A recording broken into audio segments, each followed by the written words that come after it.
Quando aparecer a tarja vermelha. Isso.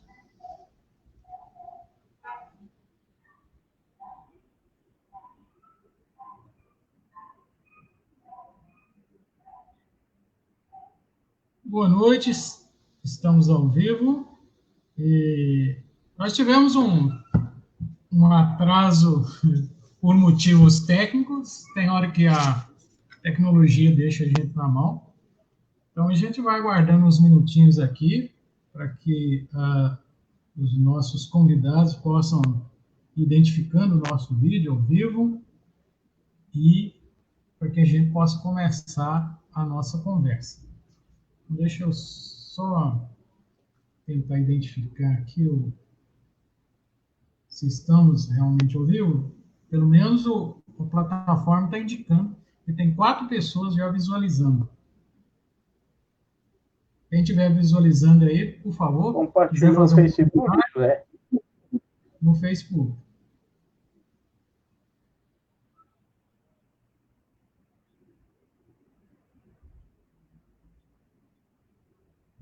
Ah, sim. Localizei aqui. Conseguiu ver o vídeo? Que aqui para mim não está aparecendo ainda. Consegui. Ah, sim, correto.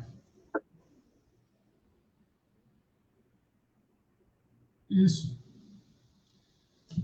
Então, boa noite, Pablo. Podemos começar? Boa noite, José. Tudo bem? Então, é uma satisfação, muito bom dividir essa tela com você, para a gente falar sobre um assunto que é muito importante nos dias de hoje, principalmente após o acontecimento das eleições municipais.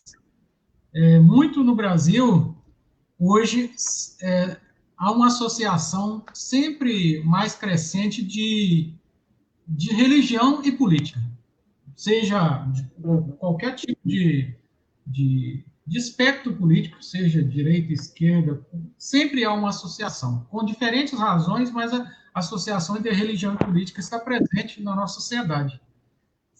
A nossa população brasileira, né, 86% dos brasileiros são cristãos. E muitas dessas pessoas, principalmente no período eleitoral, eles participam ativamente, né, da política. Então, vale a pena conversar sobre esse assunto. Então, antes da gente começar o primeiro tópico, se você quiser já fazer suas considerações iniciais. Primeiramente, boa noite, muito obrigado pelo convite, né? Eu acho que esses problemas que nós tivemos aí já era alguém tentando nos silenciar. Mas foi uma oportunidade ímpar, né? Poder dividir essa tela com você também e conversar sobre isso, sobre esse assunto que precisa estar na nossa consciência cristã, que precisa estar principalmente nos provocando uma mudança de hábito, porque da forma que está, não traduz o que realmente é ser cristão. Então, já pautando aquilo que nós vamos falar, e dando, assim, um nuance da nossa opinião, nós podemos começar essa nossa conversa. Sim. Nós, a partir de algumas...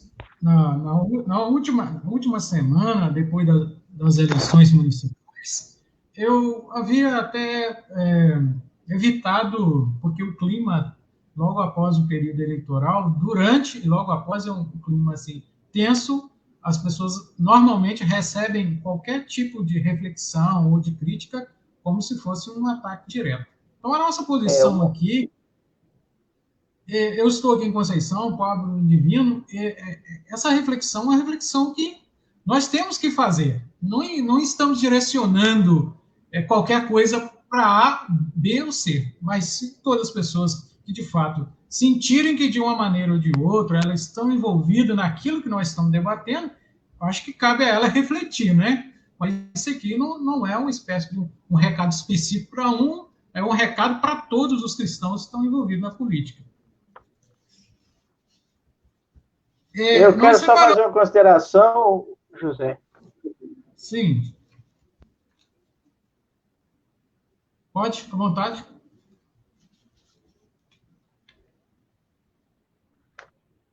José, seu áudio não chega para mim, viu? Ah, sim. É,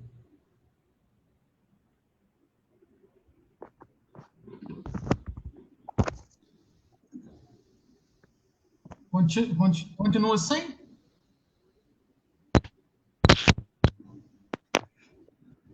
Eu, é, não está chegando som aí? Nada?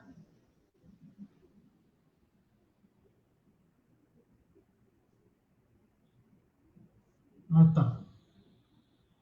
Pode, pode continuar. Vai você.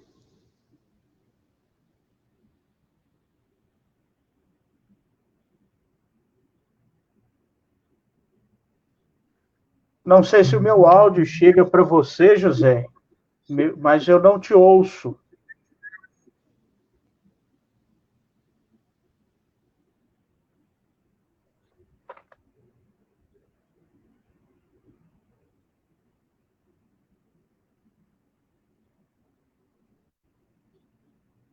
Oi.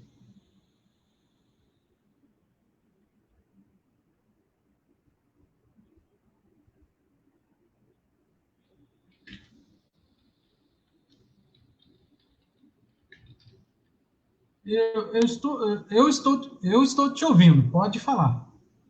Ainda não te ouço.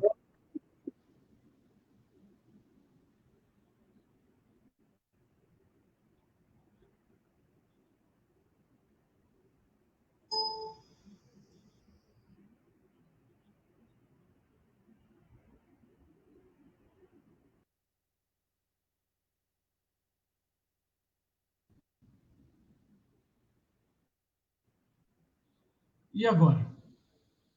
Agora eu te ouço. Então tá. Então, pode fazer as suas considerações aí. Não sei se a gente já começa entrando em cada tópico que nós combinamos. A gente Sim, começa um eu quero. tópico e vai comentando. Isso. Eu quero primeiro fazer uma consideração aqui. Hoje eu me encontro em Nova Era e por esse período, né, vale ressaltar que essa nossa conversa não é um recado ou uma indireta a uma determinada sigla partidária ou algum grupo que tenha possivelmente sido candidato a essas eleições municipais que aconteceram no domingo do dia 15 de novembro, né? Vale essa ressalva, como você bem falou no início dessa nossa conversa. E simplesmente é um modo de nós avaliarmos a conduta dos cristãos que estiveram inseridos nesse pleito e outros tantos que queiram se envolver diretamente nesse processo democrático de escolha que nós temos no nosso país. Diga-se de passagem, uma grande riqueza para todos nós que conscientemente exercemos a democracia, né? Então, essa é a minha primeira consideração. Conforme você falou, o que nos assusta é que nesse e outros tantos pleitos nós vimos um país como o Brasil, né, especificadamente, que é um país de maioria cristã, né, maioria cristã, sendo considerado um país onde o índice de corrupção é muito alto, né? Então a gente fica pensando que se nós, um país de maioria cristã, vivemos em nossos dias essa corrupção, existe já aí a primeira contradição com a ética e com a moral cristã, né? Então, é o que vale a gente começar ressaltando. E se a gente tem consciência disso, precisamos entender também que a corrupção ela é injustificável, como qualquer outro crime. E o que acontece em nossos dias é de que, infelizmente, nós aprendemos a arrumar uma justificativa ou uma simples desculpa para tudo. Nos termos da corrupção, por exemplo, a culpa nunca é nossa. A culpa ou é do judiciário, a culpa ou é da sigla partidária, ou é do indivíduo que está administrando, ou é da polícia que não cumpre o seu dever, e nunca do eleitor, nunca do cidadão, nunca da pessoa que está diretamente inserida nesse processo de democracia. E a gente tem por consciência que não é por esse meio, né, que as coisas fluem ou deveriam fluir. E se a princípio nós já vivemos nos nossos dias essa corrupção, nós começamos a ferir a identidade cristã. Que a gente precisa ter consciência também que cristão é todo aquele que tem a predisposição ou a vontade de ser imitador de Cristo, né? Imitador dos seus ensinamentos. Aqueles que seguem os preceitos do próprio Cristo, que nos instrui a vivermos totalmente diferente do modo de vida que muitos de nós temos, e principalmente quando estamos inseridos na política. Nós podemos, então, começar esses nossos tópicos, já tendo feito essa consideração sobre a corrupção, e lembrando de que, nesses termos, há, né, um mandamento lá em Êxodo 20:15, ressaltando aí já o decálogo, que é não furtarás.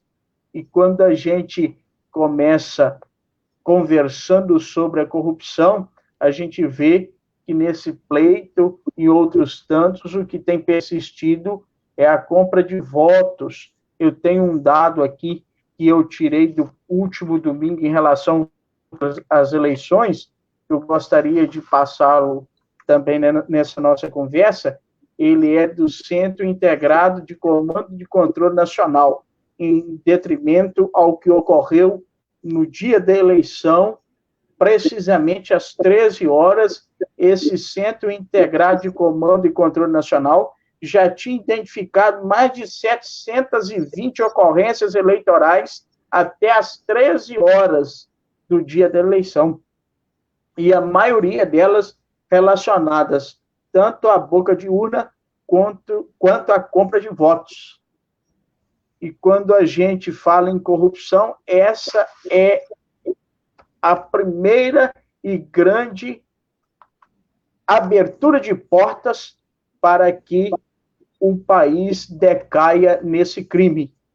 E quando a gente faz uma análise dessa situação e coloca para apreciação esse mandamento lá do livro de Êxodo 20:15, a gente percebe que se nós exercemos a corrupção, a compra de votos, ou nós nos dispomos a negociar esse direito, nós estamos furtando a democracia, estamos furtando esse dever cívico de honrarmos a nossa pátria, o nosso município, o nosso estado, colocando para administrá-los pessoas com integridade, pessoas com moral, pessoas com ética, que vai valorizar a condição humana, a condição da vida, e que vai exercer a política como arte do bem comum, né?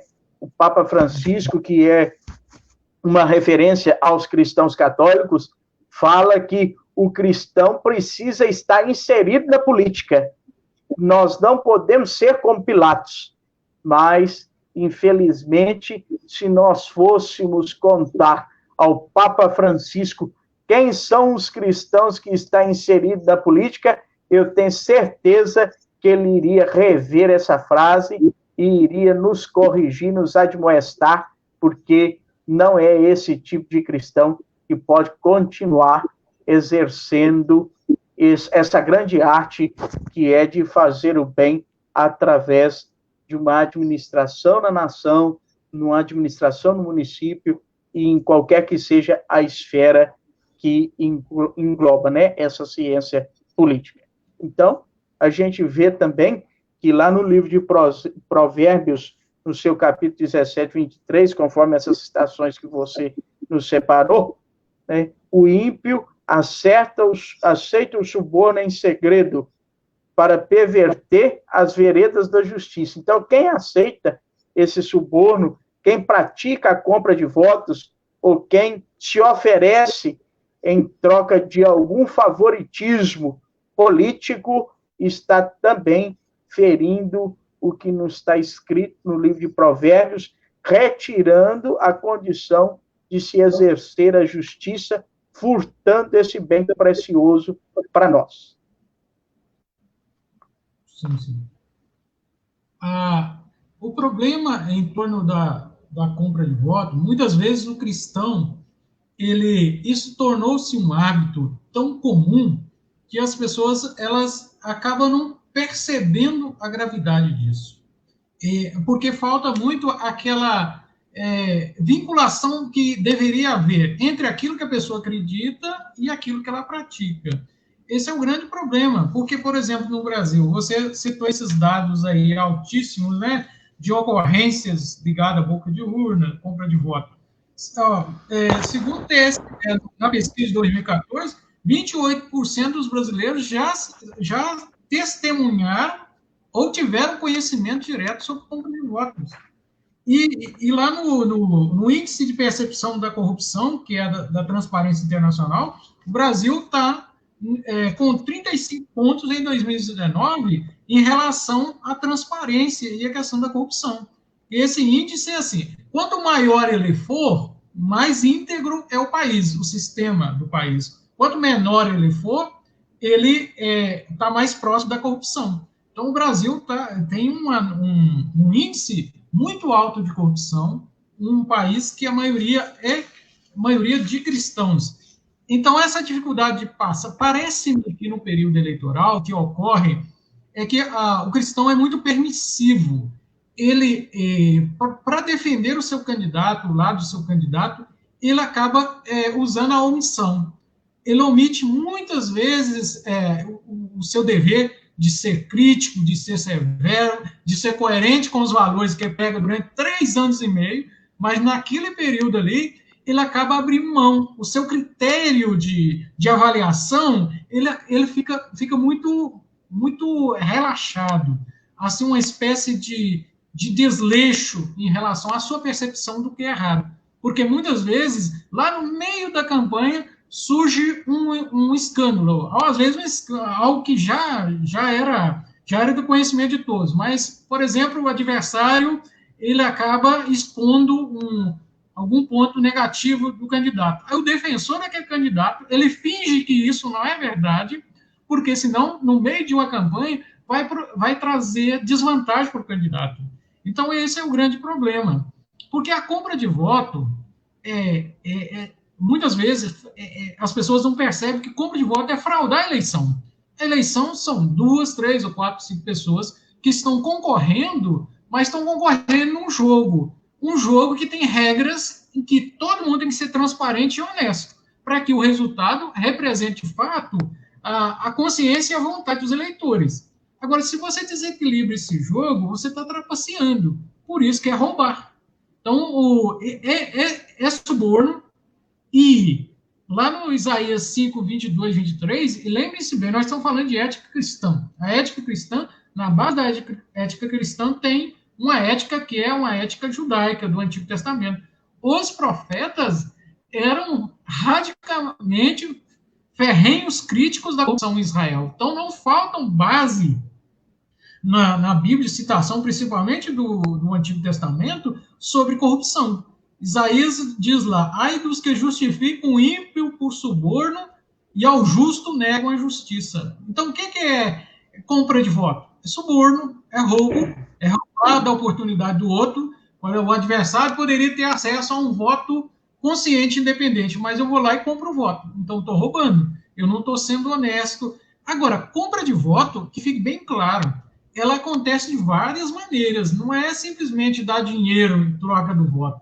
Há vários tipos. É a questão das contratações excessivas, o empreguismo, que a compra de voto, às vezes, ela acontece antes das eleições, porque dá emprego para a pessoa e acaba coagindo essa pessoa, pressionando para que, em troca do emprego, ela vote. Isso é corrupção. Isso é antiético, isso vai contra a ética cristã. E os cristãos que estão envolvidos na política nem sempre percebem isso.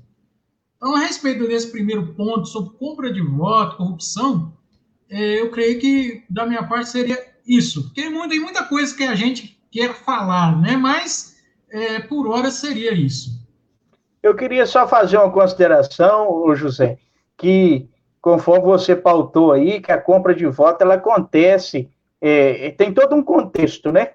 E, infelizmente, nós vivemos também um modelo de política assistencialista que tem fragilizado a sociedade no contexto em que a sociedade não consegue progredir, porque ela é suprida só naquela necessidade emergencial e acaba prendendo, aprisionando, cerceando o limite de escolha do cidadão, porque nós temos, numa consciência assistencialista, aquilo que me foi suprido na necessidade emergencial, eu preciso primeiro exercer a gratidão. E o voto não se resume naquilo que a gente é grato, né? Nós precisamos analisar o seguinte: se nós sofremos aquela necessidade, se nós somos atendidos somente naquele momento, é porque falta política pública para que a gente não entre nessa crise, né? E aí a gente percebe que outras tantas coisas acontecem também por esse caminho, por esse viés, né? Então a gente tem que ter isso também muito, muito claro. Se a gente for ficar atado à corrupção e à compra de voto, nós vamos estender muito aqui e vamos perder a oportunidade de falar dos outros assuntos, né? Sim. Rapidamente, eu lembrei de um outro ponto aqui, quando você falou sobre assistencialismo, o que, na verdade, os políticos fazem num determinado município, eles criam o famoso curral eleitoral. Então, 4 anos, um grupo trabalha, 4 anos outros trabalham. Mas você acaba dando emprego temporário para a pessoa e subordinada à condição de votar, mas você não consegue promover essas pessoas. Você integra só um grupo, ou seja, você está pegando aquilo que é de todos para beneficiar apenas um grupo e finge que está fazendo caridade, mas nesse meio político não existe caridade. Essa caridade é seletiva, interesseira, egoísta. Isso não é caridade. Na política é preciso, assim, no espaço público tem que ter justiça social. Justiça social inclui todas as pessoas, sem distinção, todos aqueles que tiverem necessidade, vai incluir de maneira permanente, para que esses benefícios se tornem permanentes, a pessoa se torne autônoma. Mas quando esse tipo de caridade seletiva que aparece aí, olha, período eleitoral não tem caridade. A caridade ali é sempre uma desculpa para poder prender mais uma pessoa no voto. Então, é uma caridade egoísta. Isso não é caridade. E prefeitura não é, de maneira nenhuma, não pertence ao prefeito para ele poder negociar os cargos para quem ele interessa. Isso aí é ato de corrupção. E, praticamente, se a gente olhar nesse Brasil inteiro, principalmente nos municípios menores, que não há muita fiscalização e nenhuma imprensa ativa para poder denunciar, isso é uma prática quase que geral, o empreguismo. E os cristãos estão lá dando emprego, recebendo emprego, negociando emprego, brigando por causa do seu emprego, mas não entrou por meio de um concurso público, entrou por uma contratação em troca de voto, o processo é um processo todo fraudado, né? Que são contratações fechadas, não obedecem à legislação, então isso dificulta muito. Não adianta o cristão que está lá na política considerar que isso é uma espécie de caridade, não é? No espaço político, dessa forma, não tem caridade. Essa caridade é egoísta, é a forma de prender as pessoas e acabar tirando a autonomia das pessoas que poderiam ser livres para votar e promover o desenvolvimento local. Então, eu acho que nós podemos ir ao próximo ponto aí. Você pode dar prosseguimento ao ponto seguinte. Isso, então agora nós podemos falar um pouco sobre a contracoerência desleal e o descumprimento das legislações, que nós já começamos já aí com essa sua explanação a entrar também nesse tópico, né? É lá, como você destacou que conversa prévia, o profeta Oséias critica também aqueles que usam de medidas fraudulentas nos negócios. Está lá no livro de Oséias, capítulo 12, versículo 7, né? O mercador tem balança enganadora em sua mão, ele ama a opressão. Então, nós não podemos exercer de forma alguma a democracia como um vale-tudo, né? Para ganhar a eleição.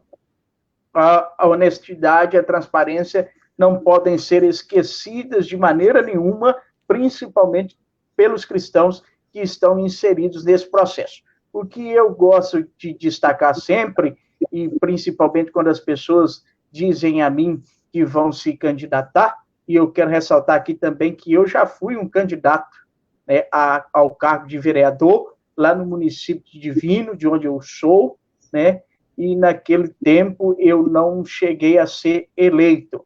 O que a gente precisa ter consciência, José, é que o cristão, ser cristão, não é ter uma fantasia no guarda-roupa que você veste ela simplesmente quando você vai para o templo onde você congrega com seus irmãos. Ser cristão é admitir em si as atitudes do Cristo, esses valores, essa ética que norteiam a vida daqueles que querem realmente transmitir a imagem e semelhança de Cristo que vivem neles, vivem em nós, né? Assim podemos dizer. Então, se você não usa da honestidade, se você não usa da verdade, se você não pratica a justiça, se você se traja de cristãos nos momentos de conveniência, e principalmente quando você precisa exercer a democracia e exercer os seus direitos e garantir tudo isso ao outro, ao próximo, e não o faz, você não está sendo cristão de verdade, né? Você está poluindo a política, a democracia, o direito ao bem-estar social, o direito a todas as outras formas de garantia à vida humana, né? Então, isso é que vale também nós ressaltarmos. Pois é, e aí entra numa questão que a gente vê muito, que acaba desmoralizando o cristianismo, seja qualquer igreja... Eu quero dizer, Zé, que eu não estou te ouvindo, viu? Ah, tá. Tivemos novamente um probleminha aí. Deixa eu tentar... Eu não te ouço. Sim.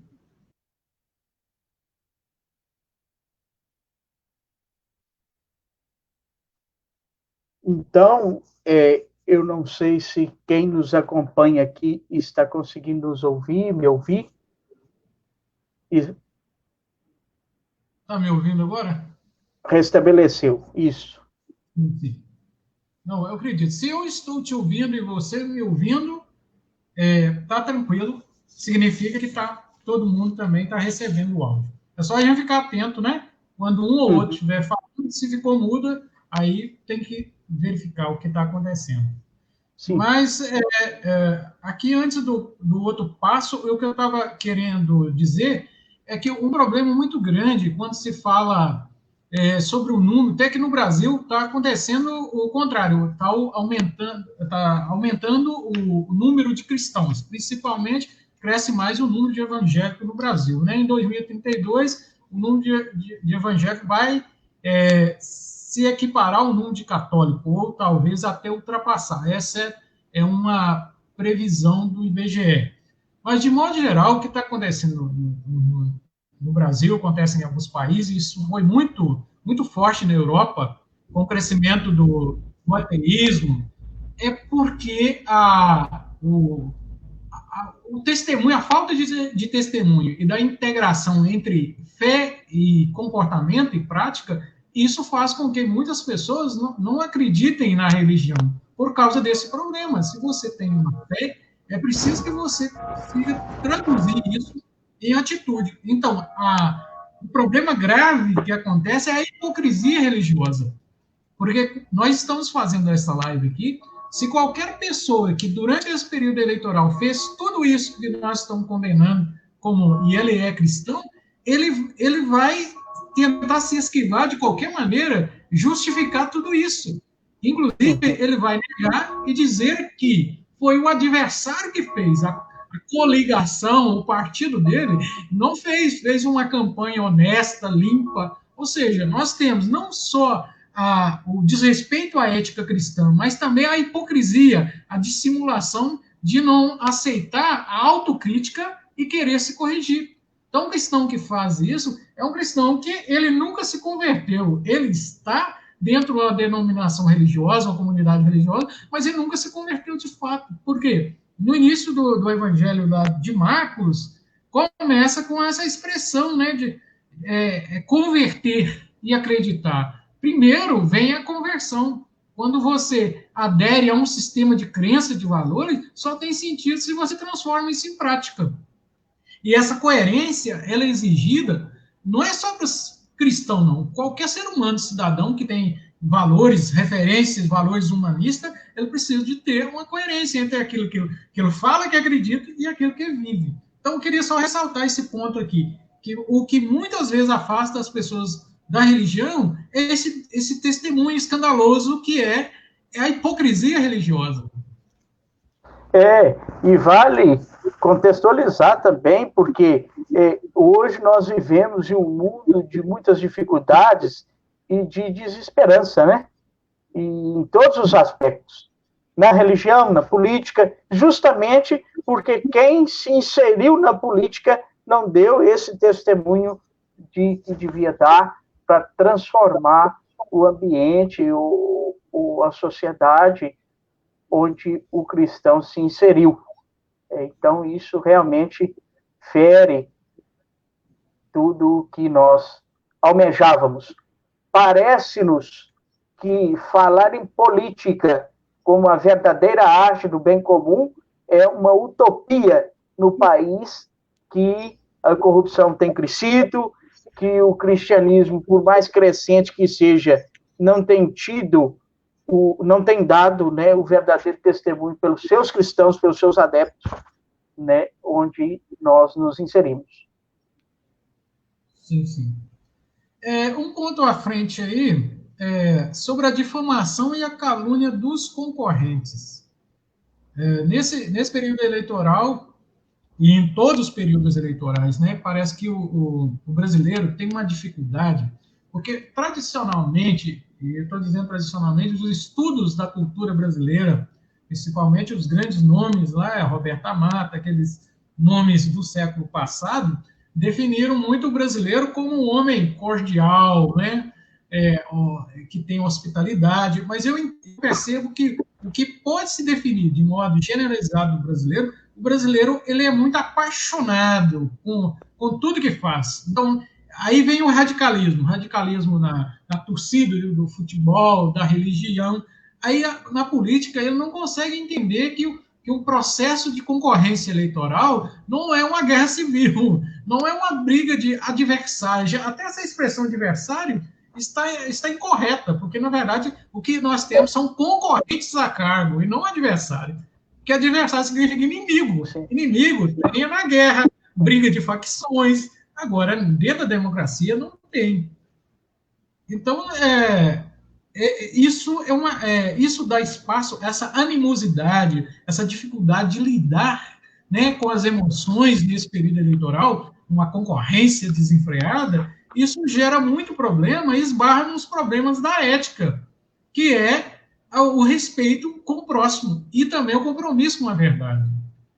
Então, nós temos duas citações, eu acho que eu comento a primeira, depois, se quiser também, depois você pega a outra. Nós temos no Decálogo, não darás falso testemunho contra o teu próximo, Êxodo 20, 16. O que no Brasil, depois da popularização das redes sociais, o que mais acontece é isso. O que são fake news? Fake news são falso testemunho. Você, para tirar a vantagem do seu oponente, você inventa, distorce ou aumenta coisas sobre a vida dele, coisas negativas, e começa a falar. Então, nesse período eleitoral e em todos os outros, o quanto que nós vimos de fake news, que são falsos testemunhos. E aí o cristão acha que, no período eleitoral, esse mandamento ele tá de licença. É como se, nesse período, ele não tivesse efeito. Então, não sei se você já percebeu, durante qualquer período na nossa história, nossa sociedade, as pessoas até comentam sobre determinado assunto, mas não com tanta ênfase quanto no período eleitoral. Uma cidade pequena é todo lugar que você chega, onde tiver reunido 2 ou mais, como diria Jesus, o assunto é só política. Só que não é de forma construtiva, é falando mal, ou seja, exaltando o seu candidato ao limite extremo, como se fosse um santo, e rebaixando o adversário como se fosse o demônio encarnado na Terra. Então, falta muito essa medida. E o que é isso? Compromisso com a verdade. Muito que acontece aí são fake news. Não que os candidatos não tenham erros, mas nesse período você aumenta os erros do seu adversário e abafa do seu candidato preferido. E infelizmente é uma coisa tão sem lógica que nos deixa perplexos, né? Imaginar o quanto disseminar a mentira torna-se uma prática fácil e viável, né, nesse contexto, porque o interesse pessoal fala mais alto, né? E, infelizmente, a gente vê que com o crescente avanço das fake news, porque agora o mundo digital adentrou em nossas casas e tomou conta da nossa realidade, então antes se mentia nas rodinhas, né? Hoje se mente pelas tecnologias.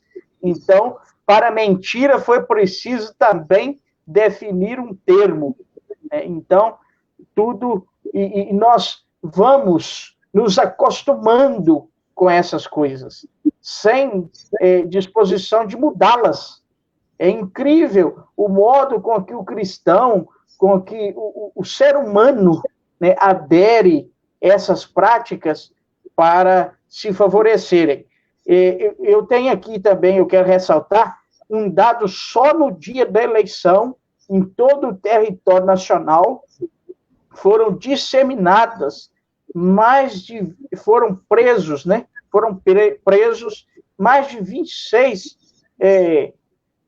pessoas conduzidas, porque foram atribuídas a elas a culpa de disseminarem esse tipo de mentira virtual. Então, a gente precisa saber que também existem meios de punição para isso. E se nós não nos corrigirmos e não mudarmos os nossos hábitos, nós vamos só vulnerabilizando esse espaço democrático. E o que você ressaltou, e que vale muita gente lembrar, de que na política não existe adversários, e sim pessoas interessadas, né, e que deveriam estar principalmente interessadas no exercício do bem comum, da política justa, e o que fica inviável é se essas coisas continuarem acontecendo, por parte dessas pessoas que deviam ter outra conduta.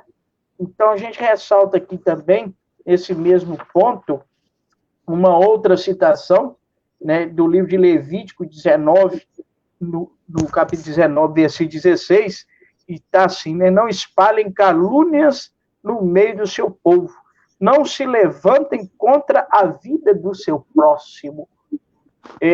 Atribuir ao outro o adjetivo de adversário não nos torna menos responsáveis pela vida dele. Do contrário, o Evangelho nos orienta, pelo próprio Cristo que diz, que nós devemos amar esse adversário.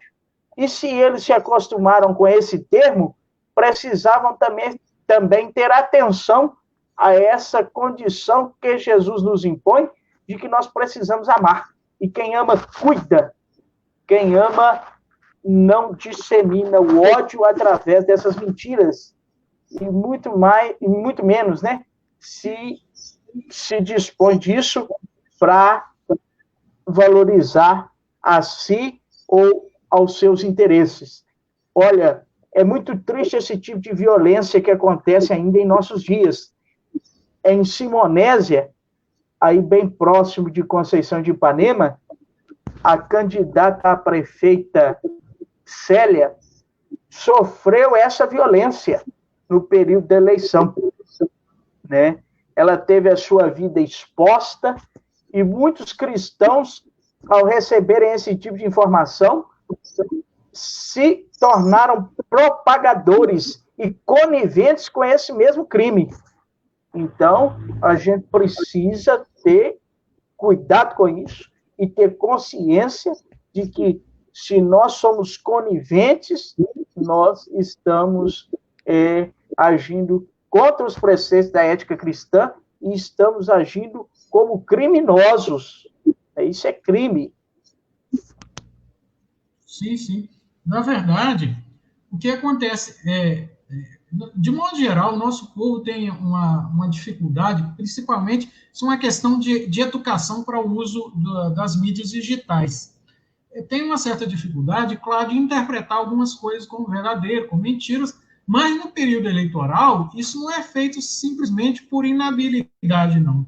Isso é porque é vantajoso você desmoralizar o seu concorrente. Então, a questão das fake news, tanto quem produz quanto quem dissemina, tudo são pessoas imorais, são criminosos. Por quê? A exposição, ou qualquer coisa que a gente receber, porque, na verdade, a gente deveria seja cristão ou não, igual o Tiago diz na sua carta. Eu acho que a gente tem que ser lento para poder encolerizar, lento para poder julgar, né? E ser mais rápido para poder acolher e entender as pessoas. Então, se você não quer passar por uma situação de exposição do seu caráter, da sua intimidade, por que você gostaria de desejar isso para o outro?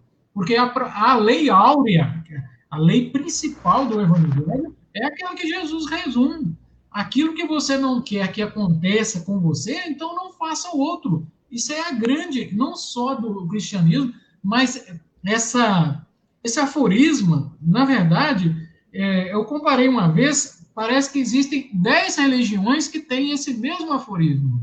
Então, é uma concordância quase universal, que a medida para você ver o que você pode fazer com o outro é como você receberia esse mesmo efeito sobre você. Se você não deseja mal para você mesmo, então não deseje mal para o outro. Então, eu acredito que falta demais para o cristão esse disciplinar as suas emoções, a sua língua, né? O próprio comportamento, porque ele é muito apressado para poder distribuir o que é mal, mas é lento para poder acolher, entender o direito do outro também concorrer. É como se no período eleitoral o adversário fosse proibido. Você faz tudo para anulá-lo. Não só anula as chances dele como candidato, mas você tenta anulá-lo muitas vezes como ser humano. Do ponto de vista psicológico, social, é uma espécie de assassinato social. Isso é muito grave, porque isso deixa grandes sequelas. E para a nossa democracia? Muito grave ainda. E não obstante essas coisas ocorrerem com o candidato, as pessoas não satisfeitas quando o candidato reage de modo diferente a elas, começam a atacar a índole, o caráter e a moral dos seus familiares, ou presumem quem são os seus apoiadores e começam a fazer o mesmo a eles, e começa a virar essa praça de guerra, de conflito, de moral, de respeito, de integridade às pessoas que estão envolvidas no sistema ou outras que se omitem, né, ou se resguardam porque não querem ser vítimas desse tipo de atitude. Então, é complicado essas coisas acontecerem e de forma tão generalizada se de modo individual já nos assusta, quando se generaliza o problema, então, nós ficamos aí, sim, muito mais perplexos, né, diante dessa situação. Isso é grave para a democracia, principalmente agora com a força das redes sociais, das fake news, é porque o voto, que deveria ser livre, totalmente livre, né? A participação política, o direito de concorrer às eleições, acaba as pessoas não tendo a liberdade de exercer esses direitos, porque elas sentem muito assim, medo de envolver e, de repente, a serem expostas, atacadas dessa forma. A paz da pessoa, que seria um direito, acaba a pessoa perdendo a paz. Então, concorrência eleitoral no Brasil é muito complicada, porque chega até a casos de assassinato. Quantos assassinatos já aconteceram por motivação política? Algo, às vezes, tão banal, mas as pessoas não conseguem lidar com essa diferença em relação ao adversário, né? O concorrente. Um passo a mais aí, há uma incoerência de discursos e de valores para se encaixar no perfil do candidato, do partido. Acho que nós adiantamos até alguns pontos em relação a isso.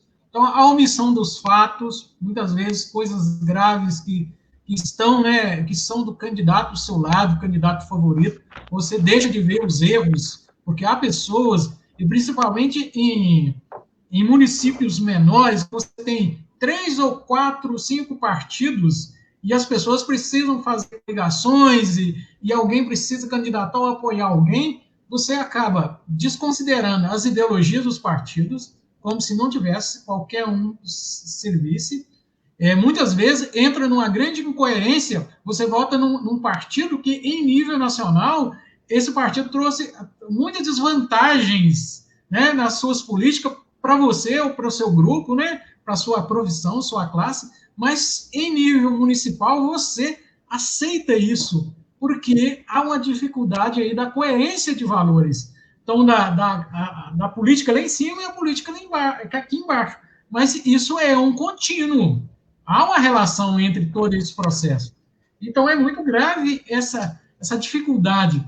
Aí, quando tem poucas opções de partido, também a pessoa entra em qualquer partido, faz qualquer aliança, porque, de repente, o partido tal que você talvez até se identificaria com ele, mas ele está com o fulano, com a família do fulano, com o grupo tal, você não tem como entrar ali.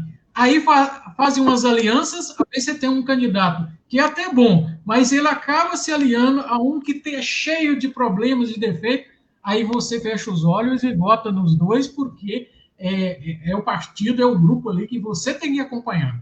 Por razões diversas, mas são razões que são imorais. Então, lembrando aí da frase de Jesus, que é tão pesada, né, tão difícil, né, mas isso é cristianismo. Então, se você professa essa fé, você precisa de concordar, porque não dá para falar assim, ó, Jesus, isso aí não dá. Seja o seu sim, sim, o seu não, não. O que passar disso vem do maligno. E uma outra coisa eu acrescento aí. Olha, a justiça é uma coisa tão difícil que o sim, sim e o não, não, ele deve ser honrado mesmo em prejuízo do nosso lado. Porque coerência, verdade, se você diz sim, sim, não, não, só de conveniência, então, de fato, você não conseguiu internalizar este valor da ética cristã. Está vivendo uma hipocrisia, né? Porque Sim. Nem sempre as coisas são vantajosas. E se nós caminhamos para o lado da vantagem, e não da razão, e da honestidade, da integridade, nós estamos tirando o princípio da equidade de direito das pessoas e que também norteia o que é a verdadeira política. O que a gente precisa ter essa consciência. Quando você fala, por exemplo, dessa facilidade de desassociar, né, o vínculo com determinada sigla partidária, grupo ou afins, em determinadas esferas da política, nós percebemos que, infelizmente, essas conveniências que as pessoas estão inseridas nela e que estão usando de artifício para chegarem ao poder, tem trago prejuízos, porque se nós não vivermos um equilíbrio, né, em todas as esferas, municipal, estadual e federal, né, nós vamos continuar com prejuízo à nação, com prejuízo aos municípios, com prejuízo ao Estado, porque não há conformidade nas ideologias, né? Então, não adianta eu simplesmente querer entrar na política para chegar no poder e usar de qualquer porta para isso, né? Isso atrasa o progresso, isso distancia a sociedade do equilíbrio, do direito e da garantia dos seus principais anseios para que nós tenhamos uma boa qualidade de vida, né? Quando você lembra aí, por exemplo, das classes sociais que têm sido feridas pelo mau exercício da política, a gente precisa lembrar de que elas estão vinculadas em todas as esferas, né? Elas jamais se desassociam, né? E quem nos proporcionou um desconforto, que seja na esfera federal ou estadual ou municipal, são companheiros, né? São companheiros, e independente de onde eles estejam, né? Um passo aí, nós temos mais dois tópicos, dois assuntos aqui. Quem quiser fazer algum comentário, deixar um comentário aí, fica à vontade, a gente agradece. Nós tínhamos aí até agora uma média, né, de 18, 20 pessoas, caiu um pouquinho, porque quanto mais demora a live, né, acaba tendo a queda do ritmo. Então, respeitar o adversário, evitar provocações, rivalidades desnecessárias. Isso aqui, eu creio que a gente já deu até um passo falando sobre isso, mas principalmente não só o adversário que é o candidato, mas pessoas, né, que são companheiros, vizinhos, amigos, colegas de trabalho. No período eleitoral, eles acabam deixando de lado aquela cordialidade, aquele respeito, e como se, para mim, eu confesso que eu tenho dificuldade disso. Ou eu respeito a pessoa o tempo todo, ou, de repente, eu percebo que eu não dá para conviver com uma pessoa que, num período, ela é seu companheiro, tem toda a amizade, e ela acha que ela pode, no período eleitoral, por ser eleitora de um outro candidato, que ela pode te agredir. Então, é muito comum, né, principalmente na nossa cidade, lá de cá, Conceição do Ipanema, São José do Mantimento, né, as pessoas usarem muitas frases pejorativas para provocar o outro. Aqui é muito comum o tal do fumo. Para começar, veja bem, essa expressão é muito vulgar, chula. Ela tem até um conteúdo aí sexual muito estranho. Por que você tem que dizer isso? O choro é livre, pode chorar. É como se o outro, assim, você não tem direito de perder, você só tinha que estar do meu lado. Então, você não tem direito de concorrer. Então, aí, mais uma vez, lembrando lá Mateus, né? Ame os seus inimigos e orem por aqueles que perseguem você. Ou seja, como é que eu posso tratar uma pessoa cristã? Como é que ela pode tratar, num período eleitoral, simplesmente porque o outro estava no outro partido, como uma pessoa, como se fosse humilhar essa pessoa, levar ao nível assim, muito pejorativo, né? Vil, vulgar. Lembrando que Jesus é muito radical nisso, né? Ele não diz não só ame seus inimigos, etc., e não mate, não agrida. Não é só violência física, mas ele diz violência verbal. Quem chama o seu irmão de raca será levado ao tribunal. E aquele que diz louco corre o risco de ir para o inferno. Ou seja, o cristianismo tem uma ética muito radical. Muita gente finge que é cristã, porque você não pode jamais. Nós não estamos dizendo que uma pessoa não tem o direito de reagir a uma ofensa. Nós estamos dizendo que as pessoas não podem jamais ofender. Essa ofensa, principalmente gratuita, desnecessária, período eleitoral, parece que as pessoas ficam imaturas, descontroladas. Então, por causa só de uma concorrência eleitoral, eu posso xingar, provocar, colocar alto, foguete o dia inteiro, 30 dias de foguete no ouvido do outro, que é o seu próximo, é seu irmão, agredindo. É muito difícil achar que isso é cristão. E sem contar, Zé, que nós hoje estamos vendo evolutivamente as lutas contra esse tipo de prática, porque, por exemplo, os fogos de artifício, além de ser nocivo às pessoas, porque pode lesionar, né, em um acidente de modo gravíssimo, também são um inconveniente grande para aquelas pessoas que têm autismo. Então já começa o desrespeito por aí, né?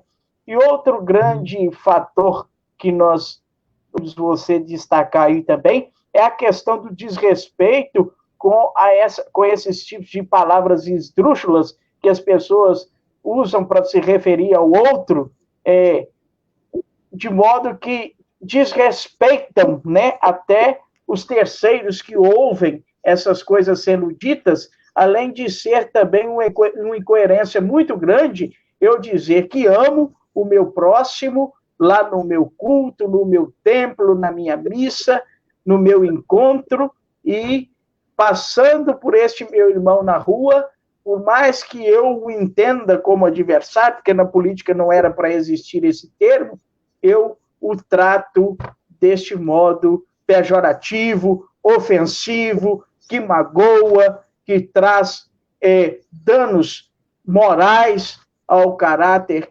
pessoal e que acaba se divergindo também desse preceito do Evangelho de Cristo, onde ele nos orienta a amar a todos, né?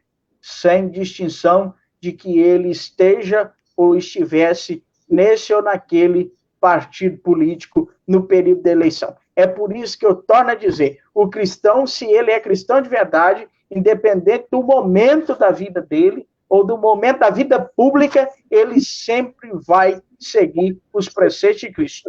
Nós não estamos aqui, vale ressaltar, Zé, nós não estamos aqui como moralista cristão, não. Nós estamos conversando sobre esses aspectos que têm ferido a condição de uma democracia justa, de uma política que realmente é entendida como arte do bem comum, né?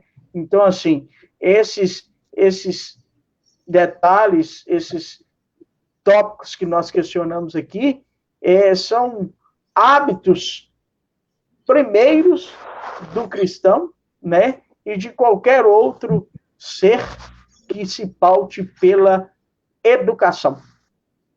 Sim, sim. E uma coisa também que eu quero complementar, que nós não estamos aqui procurando uma perfeição.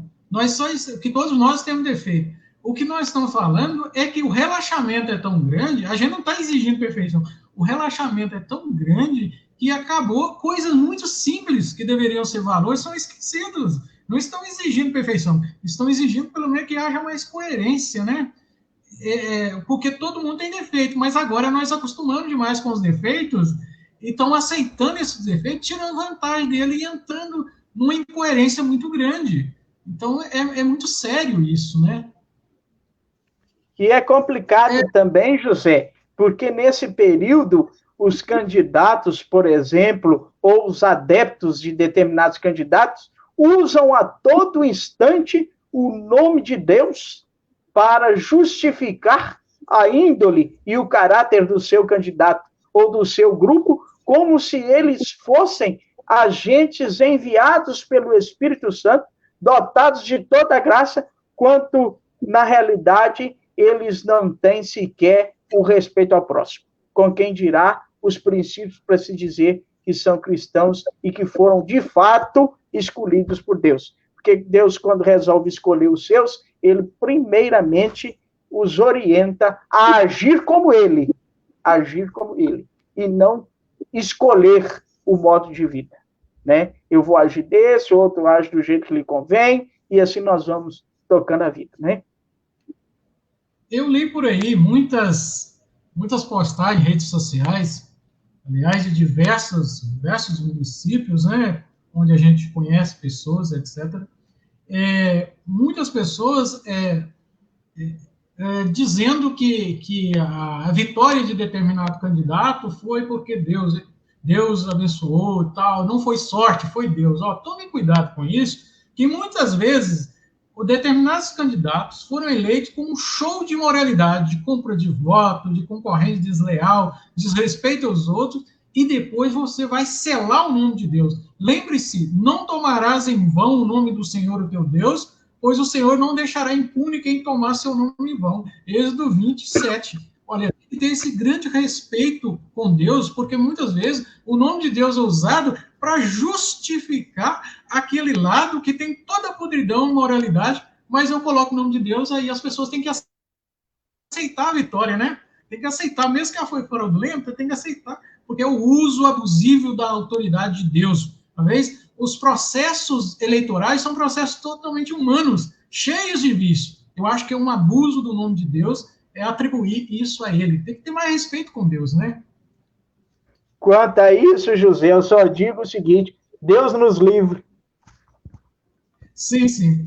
Uma outra questão é que tem que tomar cuidado na interpretação de diversas questões, porque há um uso, muitas vezes, de passagens bíblicas. Nesse período, as pessoas usam e abusam da religião para poder justificar, seja de qualquer lado, partido A, B ou C, mas esse abuso é muito constante, principalmente dizer que toda autoridade é constituída por Deus. Tem que ter cuidado. Há autoridades que Deus gostaria de estar muito longe delas. Elas são maus exemplos, né? Então, assim, tem que ter cuidado. Não coloque Deus no meio das eleições, porque muitas vezes você está abusando do nome de Deus para poder justificar o seu lado. E processo eleitoral é processo humano, com todos os erros e vícios, né? Então, eu acho que o cristão precisa também usar menos o nome de Deus, enfiando ele na política, porque é um uso que a gente sabe que é de má fé, né? É de má fé. É porque você quer obrigar Deus a abençoar a sua escolha. Mas será que a sua escolha é uma escolha moralista, né? Olha, e a gente tem que tomar verdadeiro cuidado com isso, né?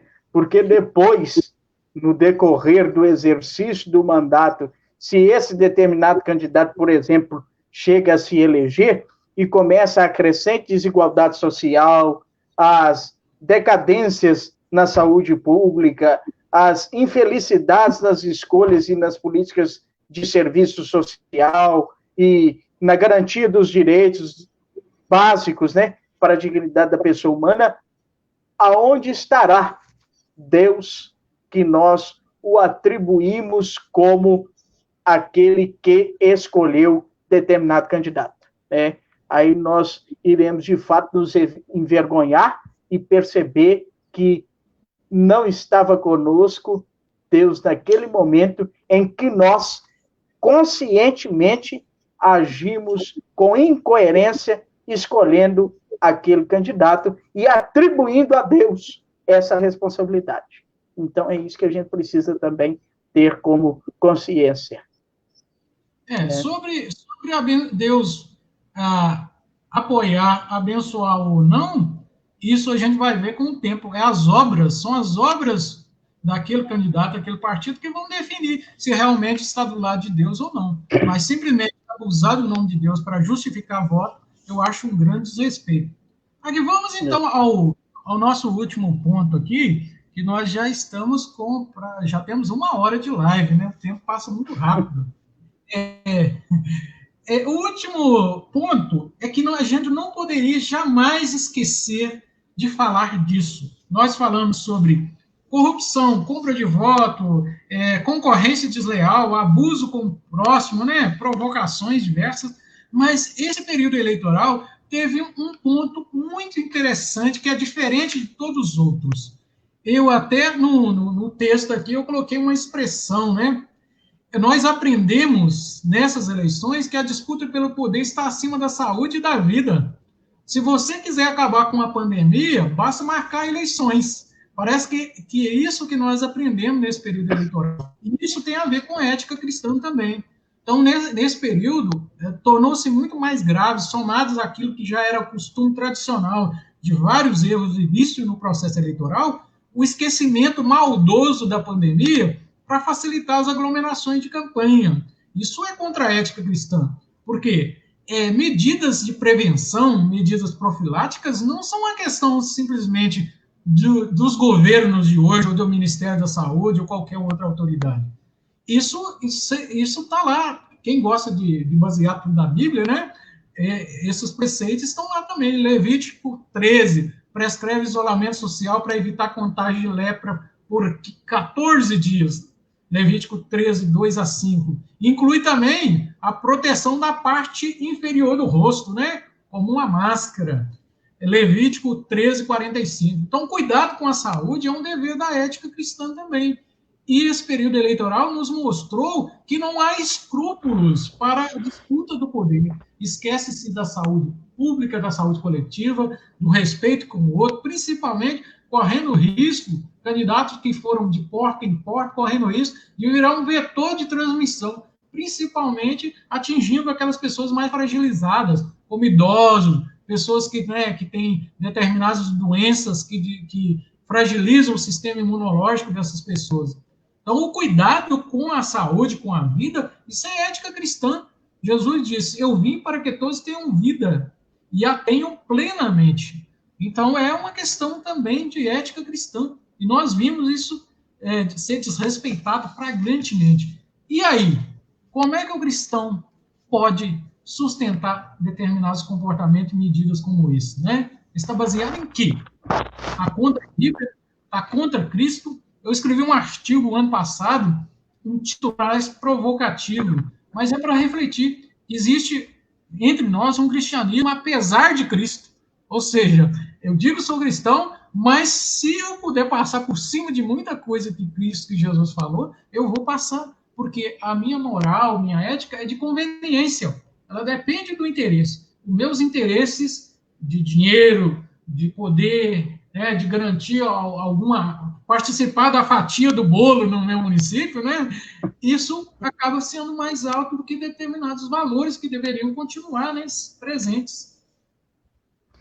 Eu percebo, José, que quando a pessoa é insensível à dor do outro, ela não tem capacidade de defender os seus direitos, né? Porque quando você mais precisar, ela vai te virar as costas.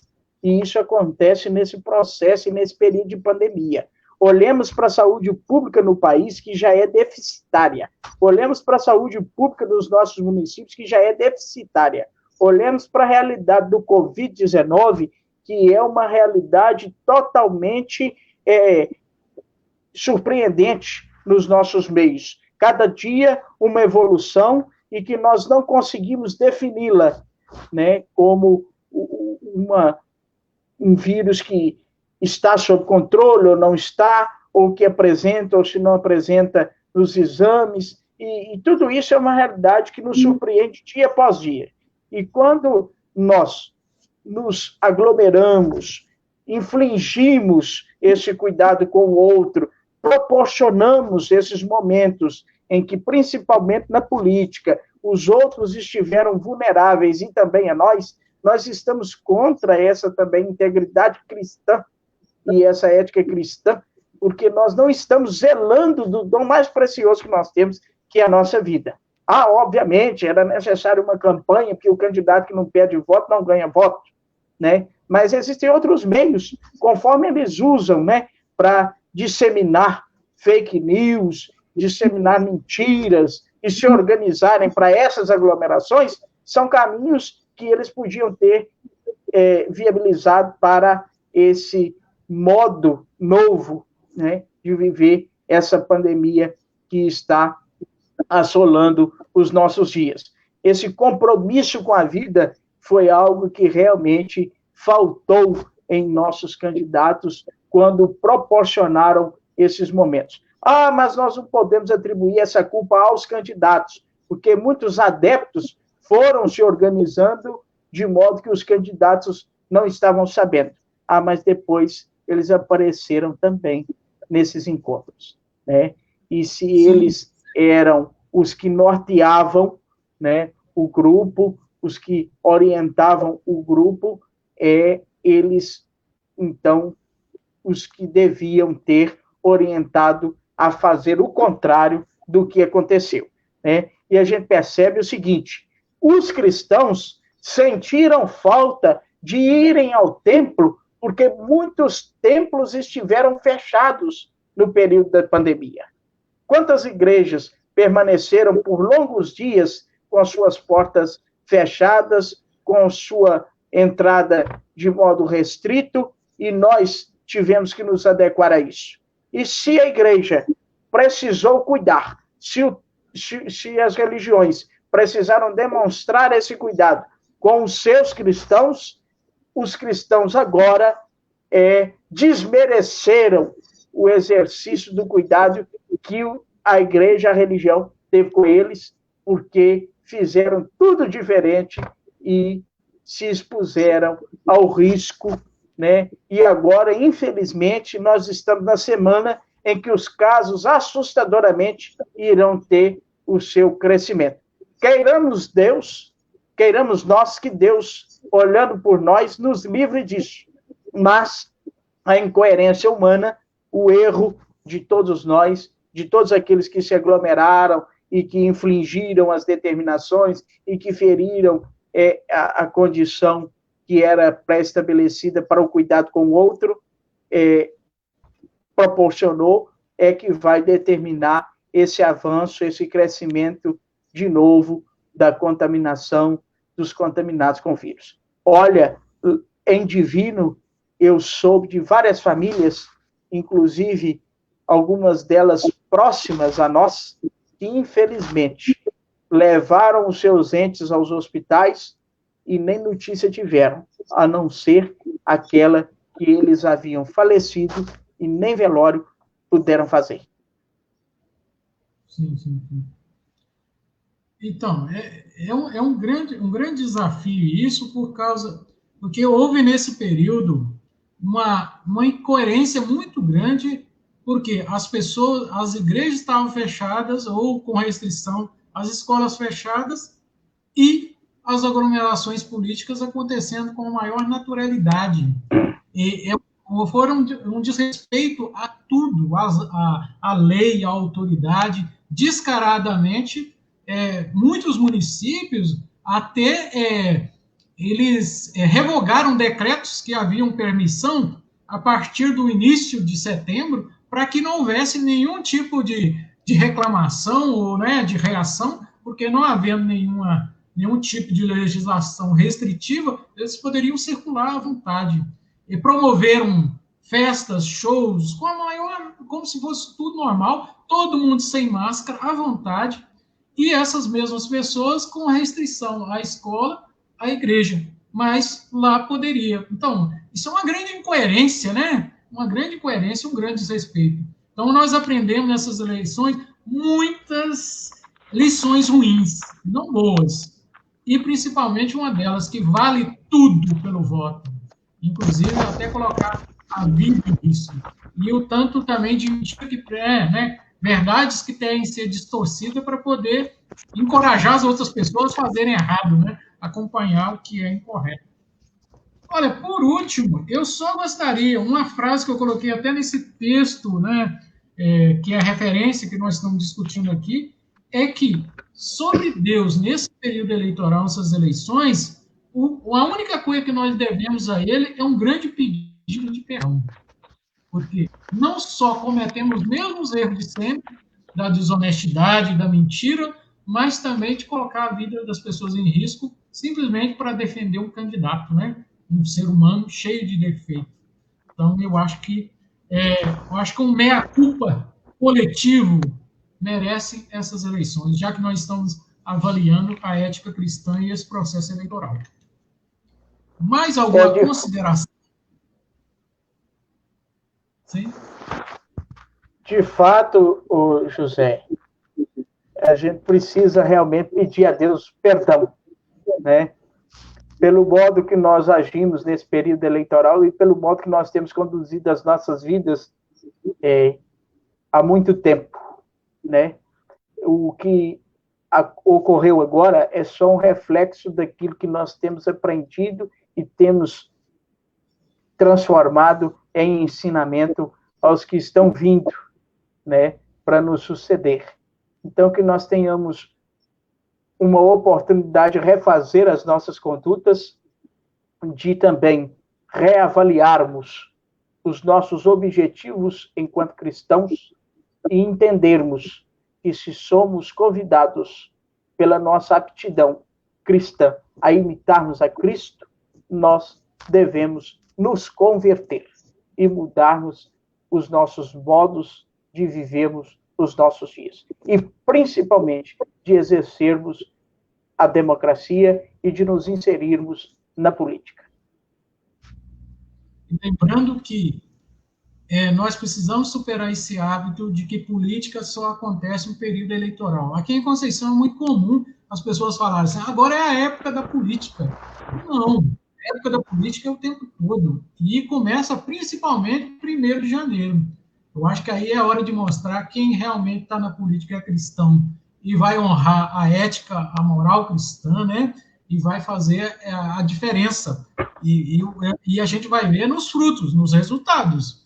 É isso aí. Quando você fala que seu candidato é melhor, olha, no período eleitoral todos os candidatos são bons, né? Porque tem gente fazendo propaganda dele. A diferença vai estar lá nos frutos. Evitar a perseguição política, esquecer definitivamente. As eleições já passaram, os resultados estão definidos. Não usar o espaço público para poder perseguir os outros, ou embaraçar, ou criar obstáculos, né, para que pessoas que foram adversários políticos tenham acesso aos seus direitos, aos benefícios. Não usar acabar com o empreguismo, né, não começar a paga de voto, né, através de fraude de licitação ou contratações ilegais. Então, isso precisa de mudar. Então, o momento de colocar tudo isso em prática é a partir de 1º de janeiro. E, se não fizemos a diferença até agora, nós não podemos nunca perder a esperança, né? Que chega um momento que as coisas melhorem.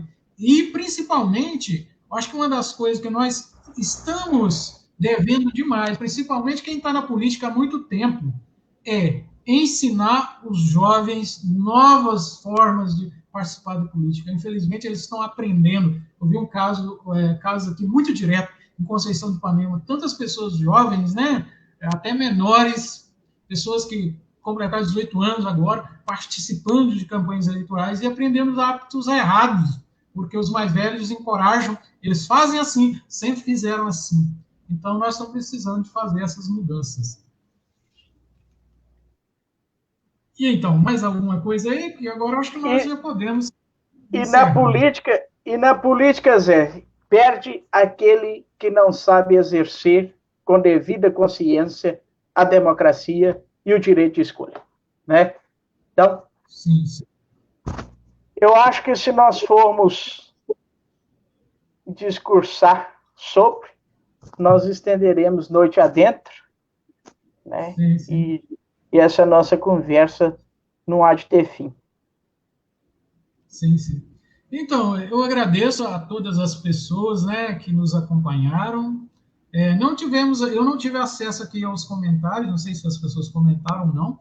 Esse tema é um tema meio espinhoso, nós já fizemos várias lives pela Associação Sociocultural, outros que promovi com colegas sobre questões mais de cultura, são agradáveis, né? Essa aqui não é uma live agradável, né? Então ela não é atrativa, porque ela mexe no calo de cada um de nós. Mas nós não aplicamos isso não só aos outros, não, aplicamos a nós mesmos. Aquilo também que nós não conseguimos, né, fazer bem, nós precisamos melhorar, todos nós. Não é igual o Pablo falou, nós estamos aqui com moralismo, não. Mas nós não podemos deixar de falar isso, senão esses hábitos nunca vão mudar. Então, muito obrigado a todos. Tivemos aí um pouco, pelo menos permanecemos 10, 13, 15 aí mais fiéis, né? Mas nós chegamos aos 20, 21, e isso foi tudo bom, e a gente agradece a todos. Recomendem esse vídeo que vai ficar gravado aí a outras pessoas. José, muito obrigado pelo convite, pela amizade, e principalmente por matar a saudade de Conceição de Ipanema, né? Estando conversando com você, né?